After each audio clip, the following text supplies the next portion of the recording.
And welcome to my English class. I am Vicky Bhardwaj. आज हम करने वाले हैं मोमेंट बुक का chapter Iswaran the storyteller. This story is written by R.K. Lakshman.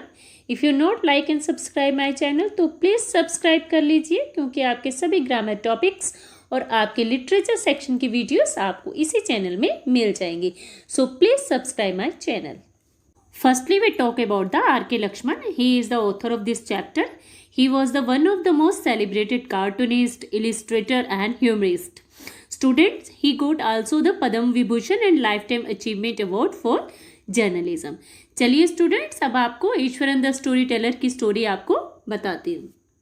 जो स्टोरी है वो एक कुक ईश्वरन के बारे में एक इंटरेस्टिंग स्टोरी है, जो जूनियर सुपरवाइजर महेंद्रा के यहाँ एज अ कुक काम किया करता था। He was expert in cooking, और उसकी एक और क्वालिटी थी, वो कहानियाँ सुनाने में बहुत एक्सपर्ट था। चलिए let's start the chapter Iswaran the story teller. Students, ये जो स्टोरी है ईश्वरन द स्टोरी टेलर, ये स्टोरी महेंद्र नाम के एक यंग मैन द्वारा जो है गणेश को सुनाई गई थी।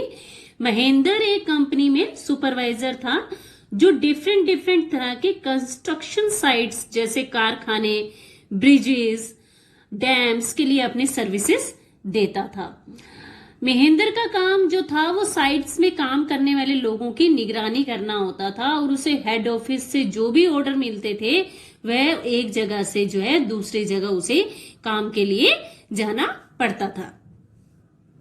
महेंद्र वॉज ए बैचलर, और उसकी जो नीड्स थी वो सिंपल सी थी, क्योंकि वो अकेला था और उसे किसी भी ऑड कंडीशन में अपने आप को वो एडजस्ट कर लेता था। उसका एक कुक था, उसका नाम ईश्वरन था, और ईश्वरन को भी महेंद्र के साथ एक गहरा लगाव था। और ईश्वरन जो है always followed Mahendra wherever he was posted. वो महेंद्र के लिए खाना बनाता एंड वॉश्ड हिज क्लोथ्स, और रात को उसके साथ बातें करके टाइम पास किया करता था। And he could weave the endless stories, और डिफरेंट सब्जेक्ट्स को, वो डिफरेंट स्टोरीज को वो बुन सकता था। ईश्वरन के पास एक दूसरी अमेजिंग कैपेसिटी थी कि वो अगर कोई दूर तक उसे कोई दुकान भी ना मिल रही हो तो वह दूसरी सब्जियों को, दूसरी चीजों को पकाकर डिलीशियस डिशेस वो बना लेता था। महेंद्र सुबह जल्दी उठता और अपने साथ खाना लेकर जाया करता, और ईश्वरन महेंद्र के जाने के बाद घर की सफाई करता, कपड़े धोता और आराम से वो नहाया करता था। नहाते समय वो पानी की बहुत सारी जो बाल्टियां अपने ऊपर उड़ेल लेता, और मन ही मन जो है प्रेयर को वो गुनगुनाया करता था। और दोपहर को खाना खाने के बाद जो ईश्वरन है यूजुअली तमिल थ्रिलर बुक्स को पढ़ा करता था। इन बुक्स में जो इमेजिनरी डिस्क्रिप्शन जो होती थी वो ईश्वरन को बहुत अच्छी लगती थी। ईश्वरन जब भी कोई स्टोरी सुनाता तो वो छोटे से छोटे इंसिडेंट्स में भी सस्पेंस को क्रिएट कर देता था।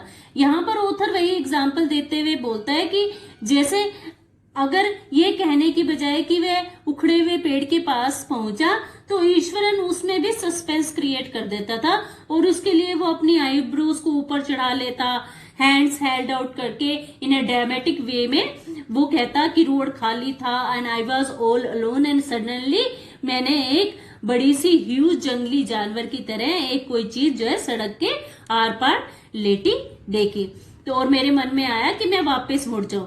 लेकिन जैसे ही मैं वहां पे पहुंचा तो वहां पर एक गिरा हुआ पेड़ था। इस तरह से ईश्वरन जो है किसी भी छोटी से छोटी बात को भी बढ़ा चढ़ाकर सुनाया करता था। लेकिन महेंद्र जो है बिना किसी रोक टोक के उसकी ये सारी स्टोरीज जो है वो सुनता रहता था।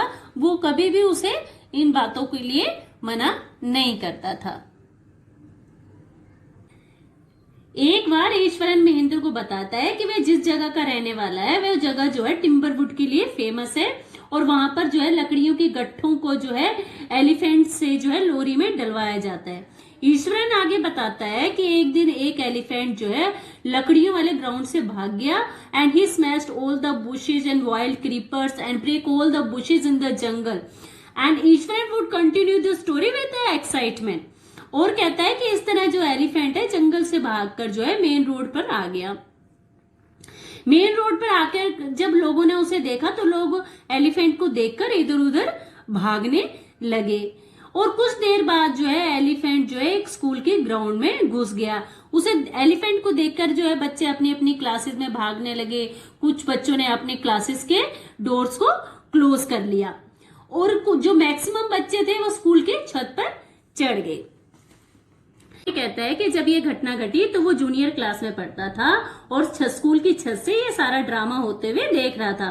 और वो कहता है कि वो ये नहीं जानता कि अचानक उसे क्या हुआ। उसने टीचर के हाथ से स्टिक ली और वो स्कूल के ग्राउंड में आ गया और उसने सारी पावर लगाते जो है एलिफेंट के पैरों पर जोर से डंडा मारा और जिससे जो है एलिफेंट लुढ़क कर नीचे गिर गया। ईश्वर इतनी इनकम्प्लीट स्टोरी सुनाकर मबलिंग करता हुआ वहां से चला जाता है और कहता है कि वह खाना गर्म करने के बाद वापस आएगा। जो महेंद्र ये जो स्टोरी है बड़े ध्यान से सुन रहा होता है, लेकिन जब वो ईश्वरन वापस आता है तो महेंद्र उसे वापस यही स्टोरी कंप्लीट करने के लिए कहता है। तो वो उसी तरीके से स्टोरी को शुरू नहीं करता और बस लास्ट में ही कह देता है कि वो एलिफेंट का जो है इलाज करने के लिए उसे वेटनरी डॉक्टर के पास उसे ले जाया गया और बाद में उसे उसके मास्टर के पास उसे जंगल में छोड़ दिया गया। इस तरह से कोई भी दिन ऐसा नहीं बीतता था जिस दिन ईश्वरन जो है कोई स्टोरी नहीं सुनाता था, चाहे वो बिलीव करने वाली हो चाहे ना हो। लेकिन महेंद्र को ये स्टोरियां सुनकर जो है उसे बहुत इंजॉय आता था और वो बहुत इंटरेस्टिंगली ये सारी स्टोरी सुनता था। एक सुबह महेंद्र नाश्ता कर रहा होता है और ईश्वरन उसके पास आता है और वो पूछता है कि क्या वह आज रात खाने में कोई स्पेशल डिश बना सकता है। और वो ये कहता है कि आज जो है स्पीशीज डे है और जो हमारे एंसेस्टर की स्पिरिट्स होती हैं वो आज टेस्टी खाना खाने के लिए धरती पर आती हैं। तो जो महेंद्र होता है उसे खाना बनाने की परमिशन दे देता है और उस रात जो है महेंद्र टेस्टी खाना खाता है और खाना खाने के बाद रोज की तरह ईश्वरन जो है उसे स्टोरी सुनाने लग जाता है। फिर ईश्वरन आगे बताता है कि ये जो हमारा जो फैक्ट्री एरिया है वन साइड बुरियल ग्राउंड है। बुरियल ग्राउंड मीन्स कब्रिस्तान है। और ईश्वरन कंटिन्यू करता है अपनी स्टोरी को कि उसने एक बार जो है ह्यूमन स्कल जो है रास्ते में पड़ा देखा था और ईश्वरन बताता है कि वह रात को भूतों को कई बार उसने देखा है। और ईश्वरन बताता है कि अभी वो डेली के ह्यूमन स्कल्स और उनकी जो है बोन्स को वो देखता है और अपनी बात को कंटिन्यू करता है कि एक horrible ghost of a women full moon light में मिडनाइट को अपीयर होती है एंड शी इज एन अगली क्रिएचर और उसके हेयर जो है उलझे हुए हैं और she looks like a skeleton and she holds a new born baby in its arm. When Mahinder listened this description, he shivered और उसे टोकता है कि भूत प्रेत जैसी कोई चीज नहीं होती और महेंद्र जो है वहां से उठकर अपने रूम में सोने चला जाता है। महेंद्र ये एक्सपेक्ट करता है कि अब ईश्वरन जो है 2-3 दिन तक चुप रहेगा, बट नेक्स्ट मॉर्निंग वो सरप्राइज होता है कि ईश्वरन अब भी पहले की तरह ही बात कर रहा है। उस दिन के बाद से महेंद्र जो है सोते समय अनईजी सा फील करने लगता है डेली और वो हर समय जो है हर रात को खिड़की से बाहर अंधेरे में झांकता रहता है कि कहीं कहीं।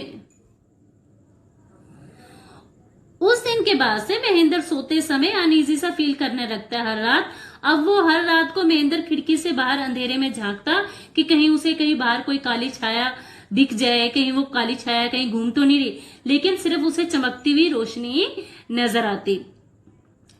एक रात को महेंद्र की नींद खुल जाती है और वो खिड़की के पास किसी के लोमन्स मीन्स किसी के कराहने की आवाज सुनाई देती है। पहले तो वो सोचता है कि शायद कोई कैट वगैरह होगी, पर जैसे ही महेंद्र बाहर देखता है तो उसे गठरी उठाए एक शेडो नजर आता है और महेंद्र के उसे देखकर जो है पसीने से भीग जाता है और हाफते हुए जाकर वो बेड पर बैठ जाता है। थोड़ी देर तक महेंद्र अपने आप को शांत करता है और अपने मन को समझाता है कि शायद ये उसके मन का वहम है। मैं अगले दिन जो है महेंद्र सुबह उसी तरह उठता है और ब्रेकफास्ट करता है और ईश्वरन उसे लंच बॉक्स का बैग उसे पकड़ाने आता है और फिर ईश्वरन जो उससे यही बात कहने लगता है कि मैंने तुम्हें जो भूत की बात बताई थी और आपको मुझ पर विश्वास नहीं था और आपने मुझ पर गुस्सा भी किया था। और ईश्वरन इस बात को कंटिन्यू करता है कि कल मैंने आपके कमरे से एक आवाज सुनी थी और मैं आपके पास दौड़कर आया भी था। महेंद्र फिर से डर जाता है और ईश्वरन के सेंटेंस का कंप्लीट होने का भी वो वेट नहीं करता और वहां से वो निकल जाता है।